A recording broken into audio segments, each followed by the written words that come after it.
All right, so we're going to be working with our beautiful Mr. B. So with Bear, I did attach his longer lead. The reason behind that is sometimes with the shorter lead, I feel like they feel a little bit more trapped. I know for Mr. B, again, novel environments and some new stimulation can be a little overwhelming, but he's been doing a really good job kind of getting into the groove. So I normally like to warm up a little bit with some wiggles. So I know, for example, in the beginning, if they're not quite interested in the food, sometimes movement can be helpful. So I like to kind of get them up in the environment, check it out. Nice job, Bear. So doing a little kissy noise. I know we've been working a little bit with the positive interrupter in class. That kissy noise is a great way to start honing them in and build up that positive association where when they hear the kissy noise, no matter what's going on, good stuff's going to happen. So I know we had mentioned working on some excitement and calming, but also some pattern games are a great way to go there for a sort of excitable or anxious kind of boy or girl. So for Mr. B, one of my favorites is what's called the up-down game. So these are, again, pattern games that were designed by Leslie with the book and DVD sets that she has. They are called Control Unleashed. I just want to make sure I have my mic on. Okay, good. I couldn't remember if I'd put it on.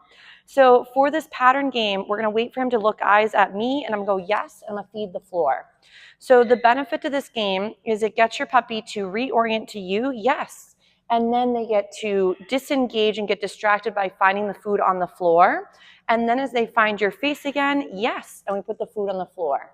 So the reason for the up-down game is this can be a great way to warm up your babe to start to get more focus on you, where a lot of times they're more distracted or flustered by environments. If you find he's ever looking, he's like, lady, I'm really hungry. If he goes to jump, I would just ignore, disengage, turn and pivot. If he's mouthing, which I know at times he gets a little bit excited and then starts to use that mouth, try to go into some find its, see if we can kind of lower the arousal and then go from there. So right now, if he was targeting your hand, you could put it behind your back. He looks into your eyes, yes, and you feed the ground. Doesn't matter if he's standing, sitting. So again, we're looking for those eyes. Yes, and we feed the ground. So this is the up-down pattern game. One of my other favorites, though, is kind of a similar version, but it's called the ping pong game. So this one, when you got to go pee, you got to go pee, I guess. Don't worry, Bear. Lots of friends have peed there before. So remember how I've mentioned in class, this was a doggy daycare for almost 10 years prior. Also, remember that if your dog is a bit nervous, ready, Bear? Yes. They may feel the need to go to the restroom a little bit more if they're feeling a little bit flustered. So leaving a little bit of your odor behind means that now it can start to smell a little bit more like him and less like such a new spot or environment. Nice. So again, it's not him trying to claim the world or take over the environment. It's him saying, you know what, it feels a little bit more comfortable if it smells a little bit more like me. 2, it's also a form of communication. So going to the restroom is a way for your dog to let other dogs know who he is, what his sex is, his health, and all that fun. Nice job. So we're also just doing a couple little find its throughout this, warm up. So, but for Mr. B, we want to go ahead and feed for anything good. So if sitting or being stationary is overwhelming for most dogs that are dealing with some anxiety, movement behaviors are some of my favorites. So other than the up-down game, there is the ping pong game. So this one is when your dog looks at you, you go yes, and you toss the food off to the side, left or right, and you can rotate. So the benefit of this, again, he comes and reorients, yes, and we toss the food again. It is very similar to my find its, but this one involves gaining eye contact. So when he looks at me, yes, and we toss the food. So the benefit of that, and he's like, that one was too far away, is the benefit of this game is when he gives eyes, you could go yes, and then feed the floor. So it gets him to have to reorient back to you from the environment.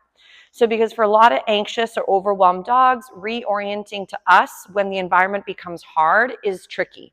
So I know that you had mentioned some name recognition and things like that as well. So when it comes to working some of these pattern games, these can start to build onto name recognition, recall, and many other behaviors. So again, we get that lovely reorientation towards me. I'd go yes, and I'm gonna toss the food off to the side, and again, have him go check out the snack. Then if, let's say he's meandering, I'm waiting for his eyes to hit me again, right there, yes, and I could toss the food out and about as well.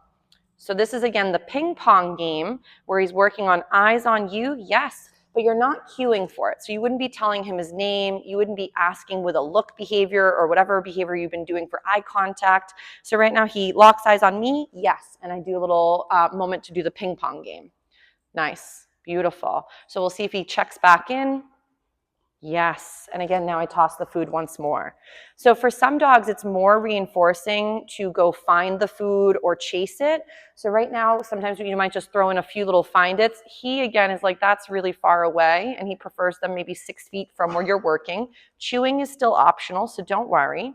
So let's say Mr. B's been doing a really great job with some of these games. We might warm up with a little bit of name recognition like we did in class. So I'm going to, again, toss the food away, get him to get a little distracted, then go, bear, yes, and feed him. I sometimes will jackpot the moment where you're really hoping they do that behavior again to create more value in that response.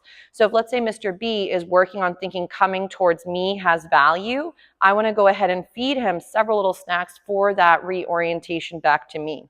So I'm going to go ahead, take another little snack, do another little find it, and then from there, see if I can get him to do a little check-in. So bear, yes, nice. So again, feed a couple little tidbits for that lovely response. He's doing great.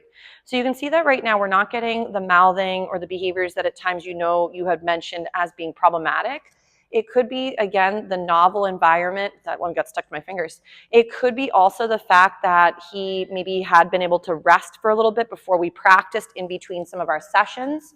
So we may find that at times for him, that over-arousal is something that we discussed over the phone, and we may find that, again, giving those rest periods like with the tether that we had mentioned, and then making sure that his needs are being met, which, again, I think we did a great job discussing that deeper on the phone. So right now, working with some of these skills, really helpful.